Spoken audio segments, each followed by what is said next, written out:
ఎవరైనా మీ వాసనలో కూడా ఒక్కొక్కరికి ఒక్కొక్క పక్షం ఉంటుంది. దాంట్లో ఏం పెద్దగా ఉంది, దాని నుంచి వాసనకు ఎటువంటి సమస్య రాలేదు. మీ నెట్వర్క్ లోనే ఎంతో మంది ఎన్నో గ్రూప్లకు చెందిన వాళ్ళు ఉంటారు మీరు, కానీ దాని నుంచి మీ నెట్వర్క్ ఎటువంటి ప్రాబ్లం రాదు. బట్ ఇది ఏం చేసినారు, ఇట్లా చేసిన తర్వాత ఇంకొక భయం, అయ్యో ఈసారి ఎన్నికలు చేస్తే ఆయన పక్షం వారు వస్తారు కాబట్టి ఎన్నికలే చేయవద్దు. ఎన్నికలు చేయడం మానేసినారు. ఎన్నికలు చేయడం మానేసినారా, సరే ఎన్నికలు చేయకపోతే ఎవరో కూర్చోవాలి కదా అక్కడ, అందులో డిఫీటెడ్ ఎమ్మెల్యేస్ లేదా టికెట్ ఇవ్వలేని వారు ఎంతమంది ఉన్నారో లైన్ లో నిలబడి ఉన్నారు. ఆ సంఘంలో ఇంత డబ్బు ఉన్నది కదా, మరి నన్ను కూర్చోబెట్టా అక్కడ నేను ఇక్కడ కూర్చోబెట్టా, దానికోసం ఇంకొకరు ఉన్నారు మైండ్. ఎక్కడ ఎంత డబ్బు ఉన్నది, ఆడిట్ మీ చేతిలో, అది దాంట్లో యజమానులు మీ చేతిలో. ఏం బయట వస్తుంది, తింటేనో డబ్బు, ఏం బయట రాదు, ఏం బయట రాలేదు. తింటేనా లేదు. చట్టంలో ఏం రాసినారంటే వేరే ఏ సంస్థ ఏ చట్టం ఉన్నా గత సంవత్సరపు లెక్కలు ఈ సంవత్సరం ఆడిట్ చేసి మహాసభ ముందుకు పెట్టాలని ఉన్నది. ఇందులో లేదు అట్లా. ఇందులో ఏమున్నదంటే ప్రతి సంవత్సరం ఆడిట్ జరగాలి అంతే. మీరు 10 సంవత్సరాల క్రితం ఆడిట్ స్టేట్మెంట్ ఈ మహాసభలో ఇవ్వచ్చు. కాబట్టి సహకార రంగంలో ఆడిట్ హంగనకపోయింది. మీరు చార్టెడ్ అకౌంటెంట్ దగ్గర వెళ్ళకూడదు.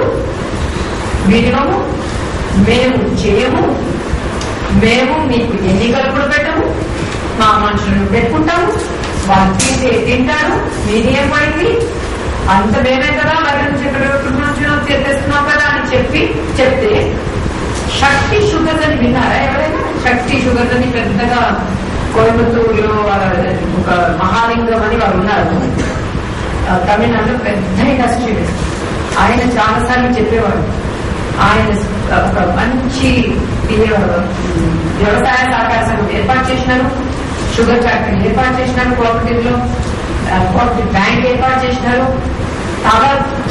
మిడ్ 60s లో తలనొప్పి వచ్చి ఈ ప్రభుత్వంతో తలనొప్పి వచ్చి ఇంకా నేను సహకార రంగంలో పని చేయలేను అని చెప్పి ఇండస్ట్రియలిస్ట్ గా మారిండ్రు. ఏ స్తోమత, ఏ క్షమత, ఏ బుర్ర ఆయన ప్రజల కోసం వాడిండ్రు అది ఆయననే చెప్తారు. అదంతా నేను ఆ తర్వాత నా కోసం వాడటం మొదలుపెట్టినా, నేనేమో ఇండస్ట్రియలిస్ట్ గా పైకి వచ్చినా కానీ ఇదేమో సహకార రంగం నుంచి మాత్రం పూర్తిగా బయటపడి ఆయన విదిన్ ది బిజినెస్ లో మాత్రము ఓన్లీ ఇన్ కోఆపరేటివ్ స్కీమ్ చాలా సంవత్సరాలు పని చేసి తలనొప్పి నుంచి బయట వచ్చింది. సరే, ఈ పరిస్థితిలో 1995లో ఆంధ్రప్రదేశ్ ప్రభుత్వం ఒక మంచి రెండవ సహకార చట్టం తీసుకొచ్చింది.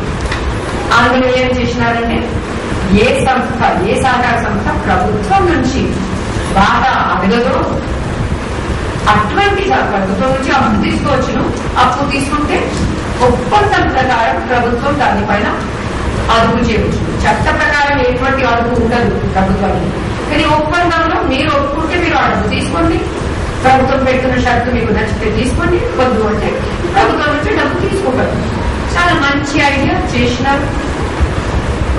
ఆ సమయంలో కాదు, ఇప్పుడు కూడా ఈ రోజు కూడా పాత సహకార చట్టం 1964 చట్టం కింద దాదాపు ఒక 55 సహకార సంఘాలు, అందులో సగం కన్నా ఎక్కువ సహకార సంఘాల అడ్రస్ లేవు. అవి ఉన్నాయా లేవా, బ్రతుకున్నాయా లేవా? 1995 సహకార చట్టం కింద 39,000 సహకార సంఘాలు ఉన్నాయి. అంటే ఎక్కడ 55,000 సంఘాలు, ఎక్కడ 39,000 మహిళలు. అంతకు పూర్వం సహకార రంగంలో ఎన్నాడు కూడా మీరు మహిళలను చూడలేదు. మహిళలను చూస్తే ఎందులో చూసినారు తెలుసా? Consumer cooperative. మీరేమో మగవాళ్ళేమో పని చేస్తారట, మేమేమో తింటామట.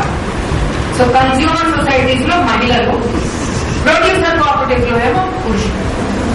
కనీసం హౌసింగ్ కోఆపరేటివ్ మహిళల మీద ఉండదా? లేదు. ఎందుకంటే అది ఆస్తి మీ పేరు మీద ఉండాలి కదా, మా పేరు మీద ఎట్లా ఉంటుంది? హౌసింగ్ కోఆపరేటివ్ పురుషులు, మహిళలు only consumer cooperative. Indira Gandhi birthday ఎన్నాడు జరిగినా ఒక 10 మహిళా సూపర్ బజార్ ఏర్పాటు చేయడం, అని. కానీ ఈ రోజు మీరు చూస్తే ఎన్నో పొదుపు పరపతి సహకార సంఘాలు మహిళల పేరు మీద ఉన్నాయి. అవి లాభంగా నడుస్తుంది. నయా పైసా ఎవరి నుంచి అడగడం లేదు, అవి నడుస్తుంది. లేదు కొన్ని చోట్ల వ్యూవర్స్ మహిళలు ఉన్నారు, రైతుల సహకార సంఘాలలో మహిళలు ఉన్నారు, కనపడుతున్నారు. అంటే మారిపోయింది కొత్త చట్టంతో ఈ మార్పులు అన్ని చాలా. అందులో భారత ప్రభుత్వం ఏమన్నదంటే రాజ్యాంగంలో సహకారం అనే సబ్జెక్ట్ చట్టంలో అది ప్రతి రాజ్యం చేయవలసిన చట్టం కాబట్టి అది